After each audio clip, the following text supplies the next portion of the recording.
ये मीरा, अजिबात संकोच करू नकोस, बस. अगं खाली कशाला बसतेस, सोफ्यावर बस. नाही बाईसाहेब, मी इथेच ठीक आहे. मी म्हणाले ना सोफ्यावर बस. बस.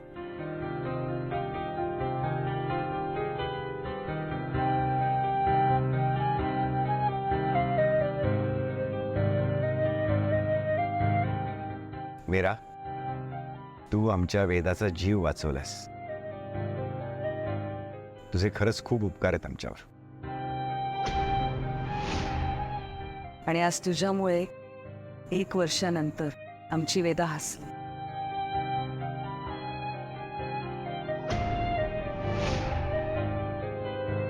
खळखळून हसली.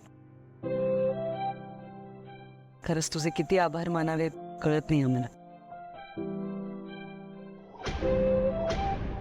मीरा, आमची वेदा आमच्या सगळ्यांचा प्राण आहे. तू तुझ्या जीवाची पर्वा न करता तिला वाचवण्यासाठी पाण्यात उडी मारलीस. हे असं दुसऱ्यांसाठी जीवावर उदार होणं कुणालाही जमत नाही. त्यासाठी खूप मोठं मन हवं आणि ते तुझ्याकडे आहे.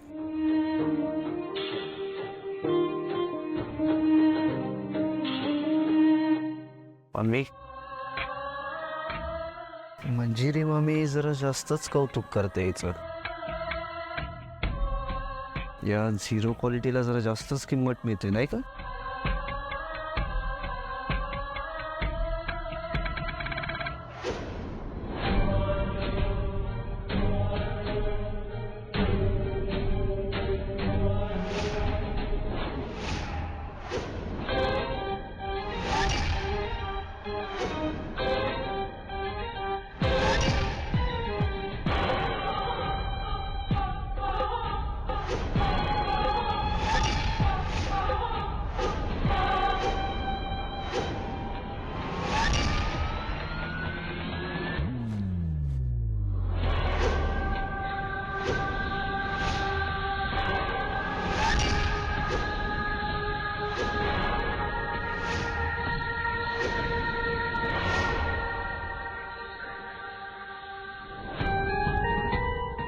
Mira, thank you so much.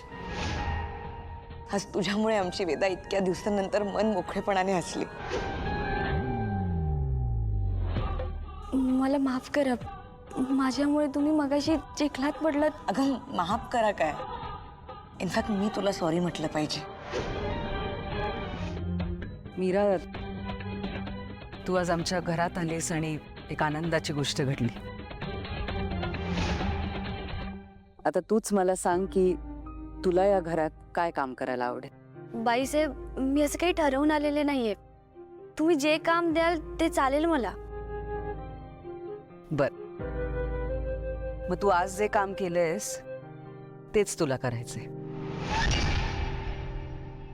आजपासून तू आमच्या वेदाची काळजी घ्यायचीस. जमेल ना तुला? हो, आवडेल मला. आनंदाने करेन मी.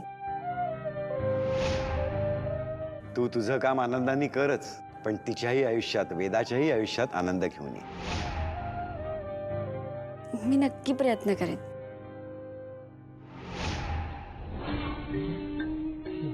नर्मदा, हां जा तिला अख्खं घर दाखव आणि तिच्या राहण्याची पण सोय कर.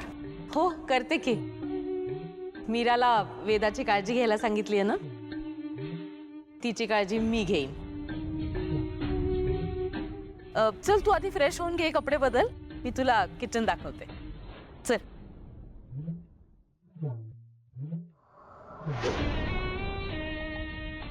राधाताई कुठे गेली असेल? येतेस ना? बाईसाहेब, 1 मिनिट, मी लगेच आले. हा, हो, बस.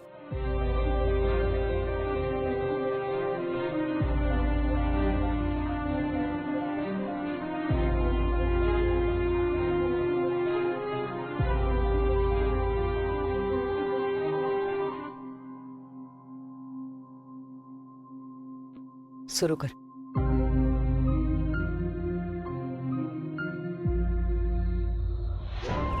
तू पण घे की जेवायला मीरा. इथे आमच्या जेवायचं अवघड आहे, तिला कुठे जेवायला सांगताय? त्यापेक्षा उजळून टाका ना एकदाची तिला.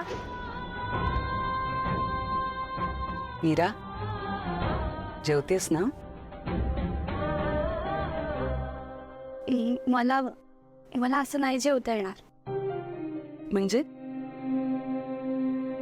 ताट एवढं भरलेलं पण असतं. नाही म्हणजे असं भरलेलं ताट बघायची मला सवय नाहीये.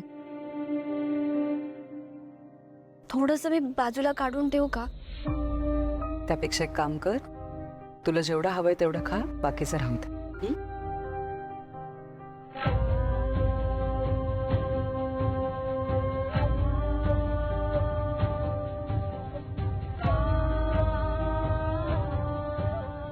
बाबा बाबा आता जेवले असतील का? त्यांना कोणी डबा नेऊन दिला असेल? नाही नाही, नागनाथ काकांनी मला सांगितलंय ते बाबांची काळजी घेतील मला. आणि काकीने बाबांसाठी डबा घेऊन जाऊ दिलं असेल का त्यांना? की बाबा अजून उपाशीच असतील? मीरा, काय झालं? कसला विचार करतेस? नाही, घरच्यांची आठवण झाली.